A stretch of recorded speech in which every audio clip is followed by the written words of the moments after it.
well, in patients with the diagnosis of schizophrenia, but there are many more diagnostic groups with people hearing voices. Dissociative disordered people are here in about 40% voices, and the borderline personality disturbance, as it is called, also here at quite a high percentage, because although these illness category are ways of coping with traumatic experiences. It's much more the way of the difference of coping with their emotions. A dissociative person is trying to avoid the emotion. A schizophrenic person is trying to suppress all emotions, and the borderline person is acting out his emotions. So it's more way. That doesn't mean that you have a new diagnostic system, but it is to accentuate that coping with emotions is what differentiates people, not the symptom. So and in psychiatry it would be much more important, and also in cognitive behavior, to accentuate not the thinking but the feeling. And we are grown away from the feeling, because we know you can't organize feeling, and you think you can organize thinking. Mm-hmm. And people like to have power nowadays and organize in directives every human possibility, but you can't. So Intervoice in a way becomes a vehicle to get this idea shared across the world. So you're using Intervoice as a way to share this approach.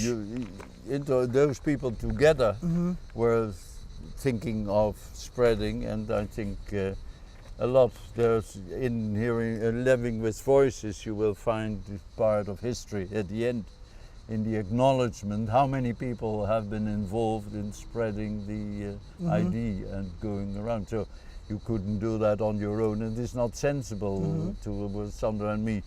We just started, but well, it is because other people did the work. In fact, it gets indeed, and very successfully, I think. Because it really works for voice. And a lot of people who have the lived experience of voices are doing this work. I mean, that's another quite extraordinary thing about it. It's not an exclusive professional idea. One of the things I always found interesting about Intervoice was there always was a partnership between the voice hearers. It wasn't a professional organisation. No, that was also, we wouldn't like to have, we have seen that in Holland, you see then the organisation of survivors in England, or the Cliëntenbond, or the patients' organization in RMS in Sweden and things like that.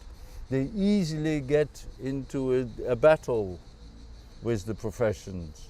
Well, we were looking for a combination of both, because you have to support each other. And many people who hear voices get and become patients get into contact with psychiatric services, so it's important that they meet some people there who put them on the road of recovery.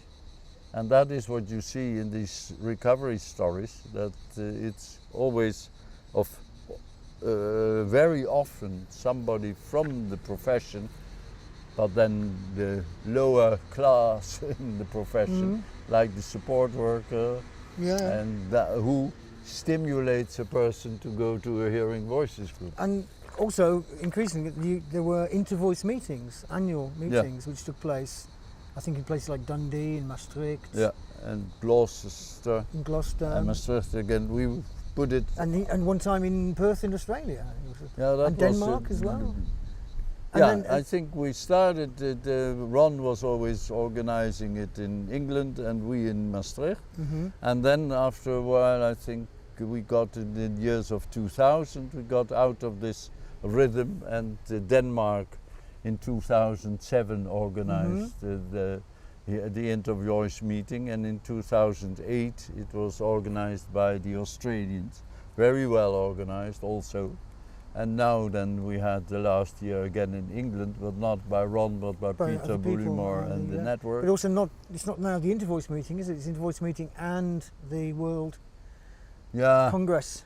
Because it is spreading over more places, you could call it now, because of Australia, Europe, and Japan also more a world spread ID. So Marius, continuing the Intervoice story, so now there's this organisation, it has a website, an annual congress, it meets as an Intervoice group on an annual basis, a lot of people involved.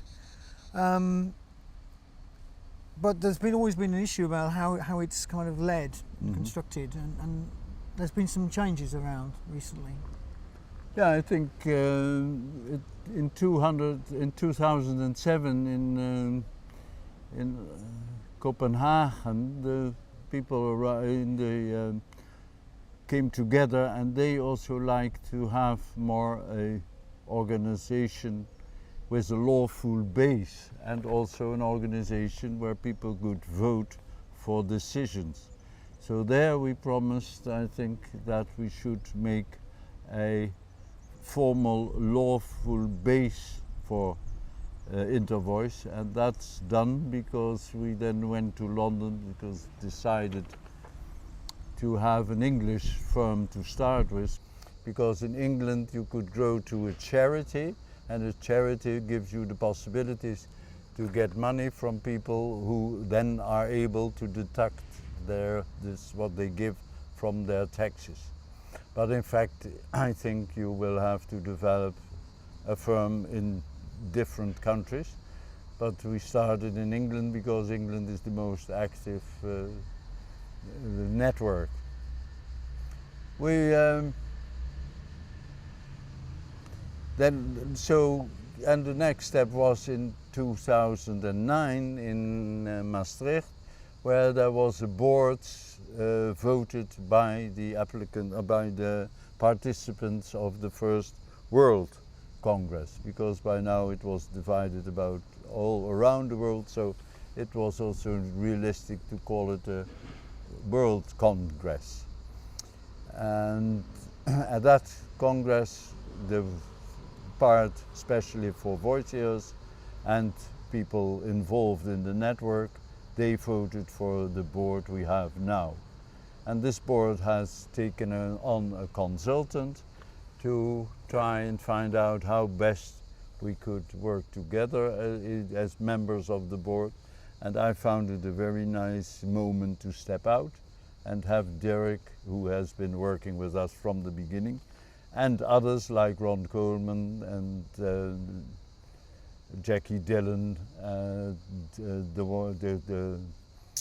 Jan Eriksson and Liz, all people who know from Amy, quite some time about to become members of the board.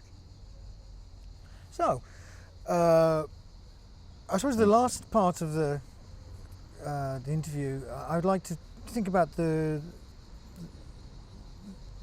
implications, the impact of the organisation on wider society. Now, one of the things I've always found interesting about Intervoice is, and also your work, is it's not just located within trying to find a new methodology, but there seems to be also an issue about people's civil rights, for instance, and the way that people are being treated by society.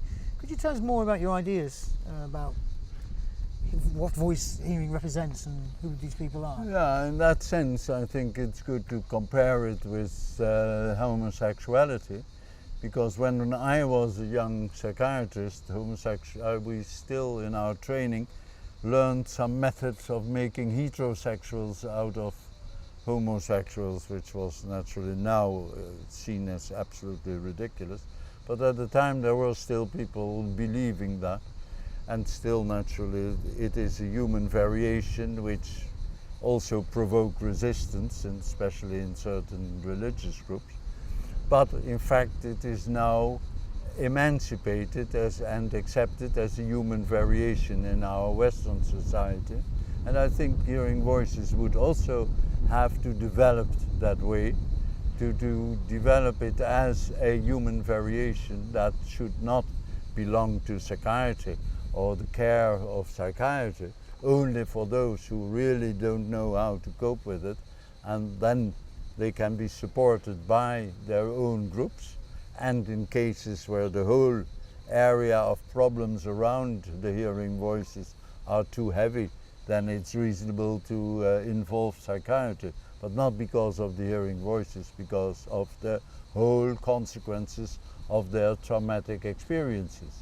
So you want to change the way society thinks about hearing voices? Yeah, hearing voices should be like mind freedom, a thing that is a special quality.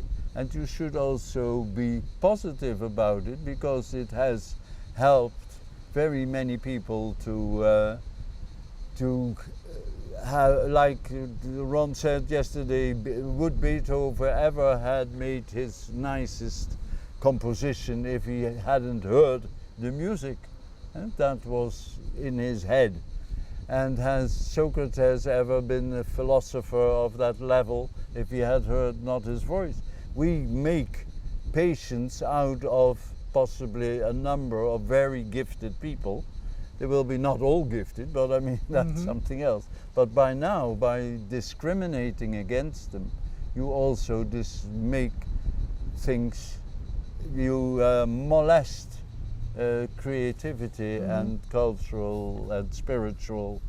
I think it should be more accepted also as a spiritual experience. And we also do as if we in the Western, if it's not to be seen and to be measured, it doesn't exist. Now we know it exists, like homosexuality, but it has to emancipate. But that the group self has to do.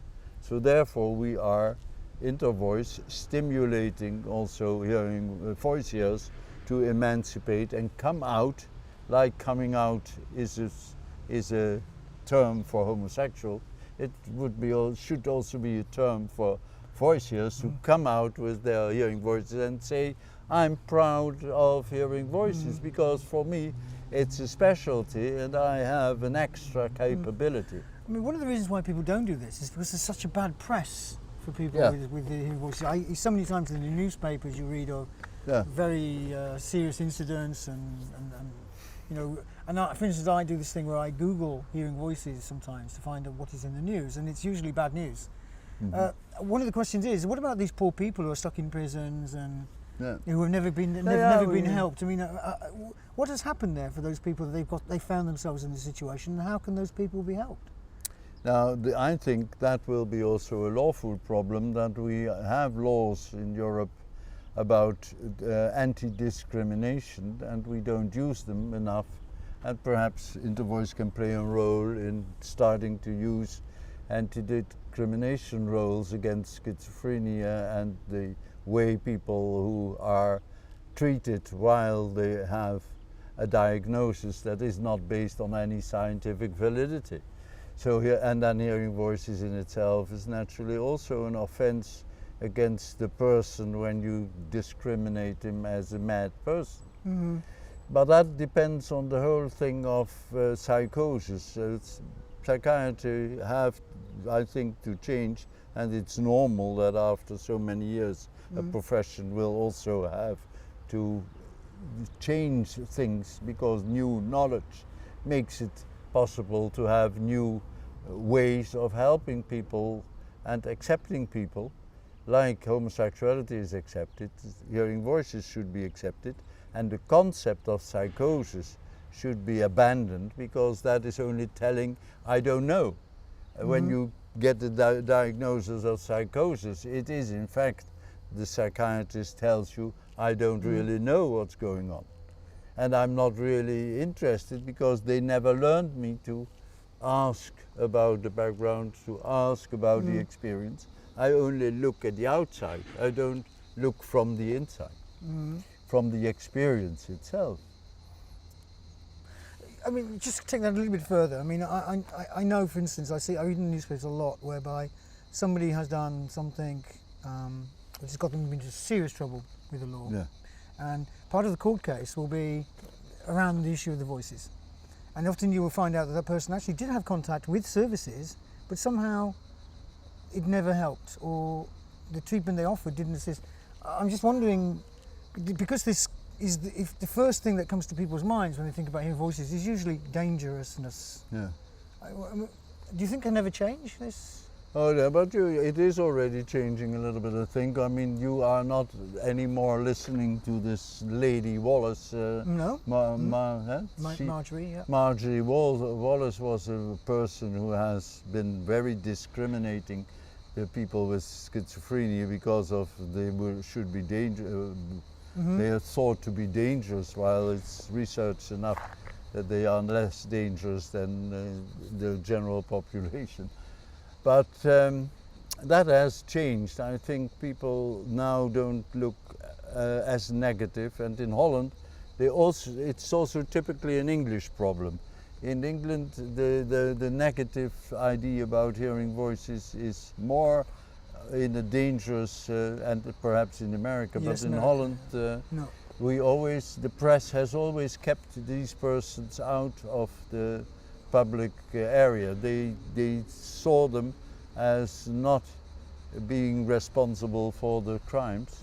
Well, that's neither right, because who is responsible for their crimes are those people who did not accept the hearing voices, did not talk about their voices with them, so they were stimulated by their voices to do things of aggressive because they did not know their voices and they did not take the power back from their voices.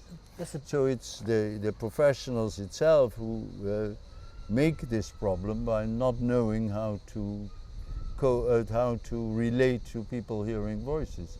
But I think in England it is also the case that many in every prison it is now advocated to have a hearing voices group. So there is going to be change. Yes. And in Holland there's also more critics on who are in fact in the therapy which is connected with the prisons.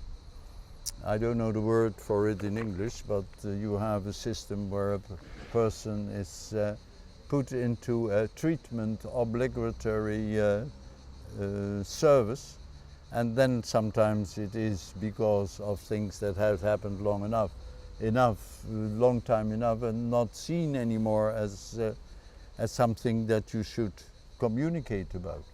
So I think there are signs that people are not very happy with the way some of our services in the prison system, in the hospital system are working. It's not very efficient. If you have a whole diagnostic group who takes a lot of money out of society because of their treatment, I think it is wise to become more critical, because the treatment of schizophrenia nowadays still is not oriented on their recovery, but on their cure, which is a nonsense thing for a not existing illness. What would be cured?